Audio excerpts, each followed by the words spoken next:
खरं आहे की गोंदिया आणि भंडारा जिल्ह्यामध्ये बऱ्याच ठिकाणी या सतत पाऊस असल्यामुळे पूर परिस्थितीच्या पण बऱ्याच गावामध्ये दिसायला मिळत आहे. आणि आताच मी आणि आमचे आमदार मनोहर पंजरेकापुढे आम्ही कृषी अधिकारी आणि बाकीच्या जे सरकारची यंत्रणा आहे त्यांच्याशी बोलत होतो. हे आपण लवकरात लवकर पाहणी करून नोंद करावी, कारण शेतकऱ्यांना व्यवस्थित नोंदणी झाली तर त्यांना वेळेवर मदत करता येईल.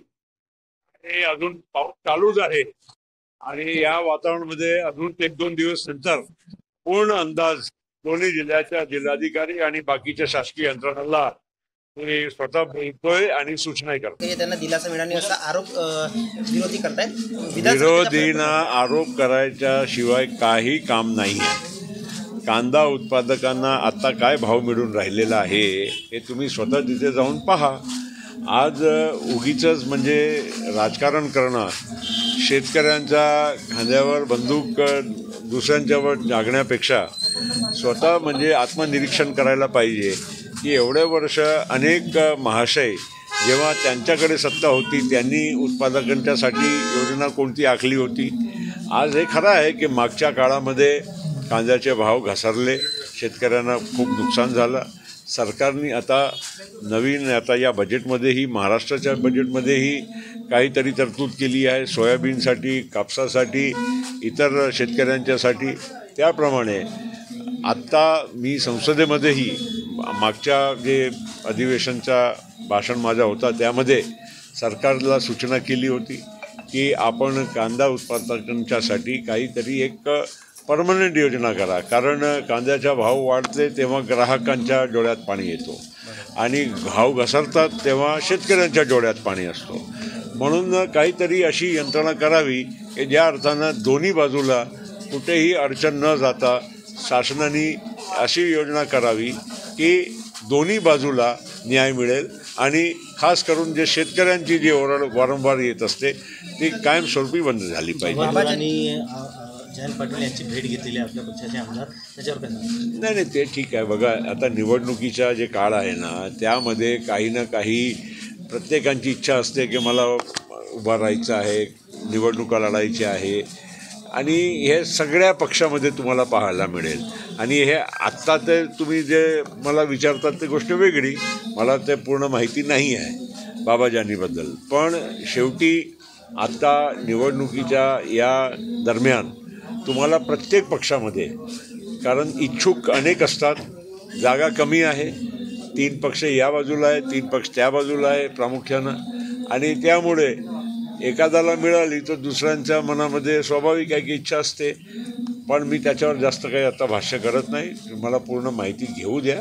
पण एवढं नक्की आहे की या दरम्यान 2-3 महिन्याच्या या दरम्यान तुम्हाला सगळ्या पक्षामध्ये असा काही ना काही वाटचाल दिसेल. आपल्यासोबत होते मात्र त्यांनी 250 लढणार. मला राज ठाकरे काय बोलले ते मला पूर्ण म्हणजे वाचलं मी की 2-2.5 जागा ते लढू इच्छितात.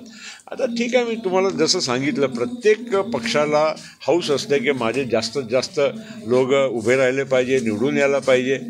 मर्यादा कुठलाही गठबंधनमध्ये युती करत असताना ते राहणारच आहे. आणि त्यामुळे मी तुम्हाला म्हटलं त्याप्रमाणे अनेक पक्षामध्ये लोक इकडे तिकडे जाण्याची ज्यांना इच्छुक असतात आणि तिकिटाची अपेक्षा असते ते जाणार. सर, लाडकी बहीण योजनेसाठी राज्य शासनाकडे जे तिजोरी आहे त्याच्याबद्दल चिंता व्यक्त केली आहे, काय सांगण्या संदर्भात? लाडकी बहीण योजना एकदम यशस्वी योजना आहे, अभिनव योजना आहे. आपल्या भगिनीला 21 ते 65 वर्षापर्यंत जे लाभ मिळणार आहे आणि त्याच्या पुढेही 65 नंतरही बाकी योजनाच्या अंतर्गत लाभ मिळत राहणार आहे. हे आता पोटदुखी आमच्या विरोधकांना झाली आहे.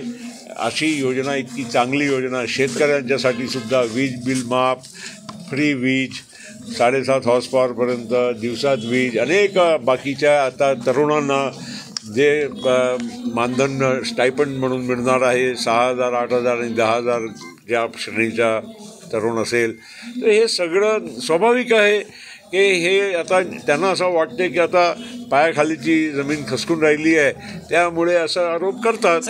आणि एक मी तुम्हाला नक्की सांगतो की महाराष्ट्रामध्ये अजित पवार जे व्यक्ती आहे ते अतिशय फायनान्स विभागाला गांभीर्यानं समजून काम करत असतात.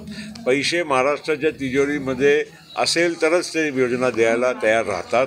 ती अजितदादाची ख्याती आहे. पण त्यांनी ही योजना देऊनसुद्धा बजेटमध्ये तरतूद करून ते तोटा नाही असंही त्यांनी व्यवस्था केली आहे.